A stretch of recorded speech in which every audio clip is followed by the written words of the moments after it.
Passons au projet de délibération DGRI 60 et la parole est à Daniel Simonet. Excusez-moi. Oui, mes chers collègues, dans cette délibération, nous portons une subvention de 120 000 € à l'Institut kurde de Paris pour son projet de numérisation de sa bibliothèque et d'organisation de manifestations culturelles et artistiques. C'est extrêmement important et l'engagement de la ville et d'un grand nombre d'élus en faveur de cette fondation Institut kurde de Paris est extrêmement nécessaire. Pour nous, il est important de faire connaître les diverses dimensions de la question des Kurdes du Proche-Orient ainsi que de diffuser la culture kurde, encourager les études sur la langue, la littérature, l'histoire, l'art et le patrimoine culturel. La situation financière de l'Institut kurde est en plus pas simple parce qu'il y a une baisse des financements à la fois de l'État français et un arrêt de l'aide du gouvernement régional du Kurdistan d'Irak. Cette subvention à l'Institut kurde, nous devons aussi la penser dans un contexte particulier en ce moment. Et je souhaite en profiter pour dire que les Kurdes que nous avons fréquemment salués ici comme étant les meilleurs combattants contre Daesh, eh bien, subissent des attaques inacceptables de la part de M. Erdogan, notamment les attaques contre le Rojava, avec, je trouve, un silence, hélas, de la France.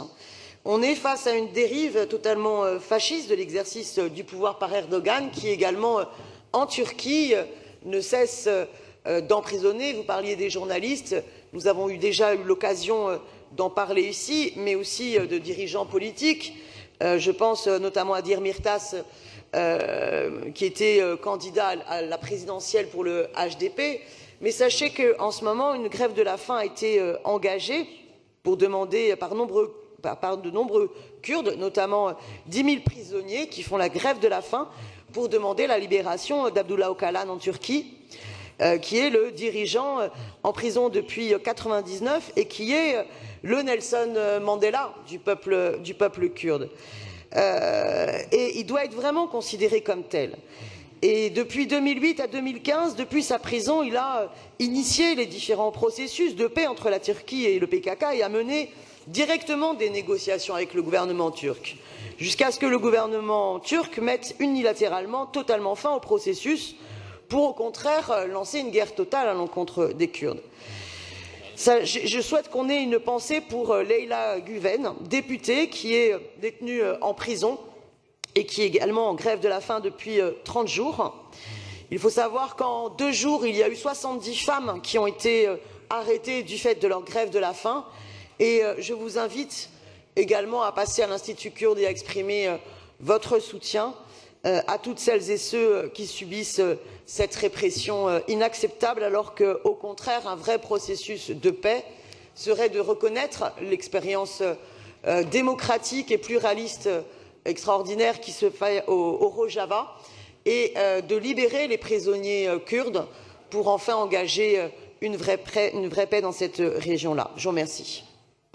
Merci Daniel Simonet. Pour vous répondre, la parole est à Hermano Sanchez-Ruivo.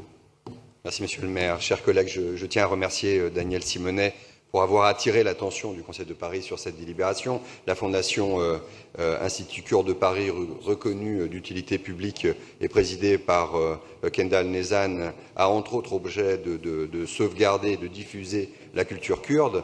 L'Institut kurde de Paris possède, nous pouvons le rappeler, car c'est un motif de fierté, la plus importante bibliothèque kurde du monde occidental. Le soutien de la ville de Paris en faveur de l'IKP est extrêmement important. 16 000 € en 2014, il a été porté à 55 000 en 2015 et il est cette année de 120 000 €, signe de l'attachement de notre ville à cette institution. C'est pourquoi je vous propose, chers collègues, de voter avec enthousiasme cette délibération. Merci.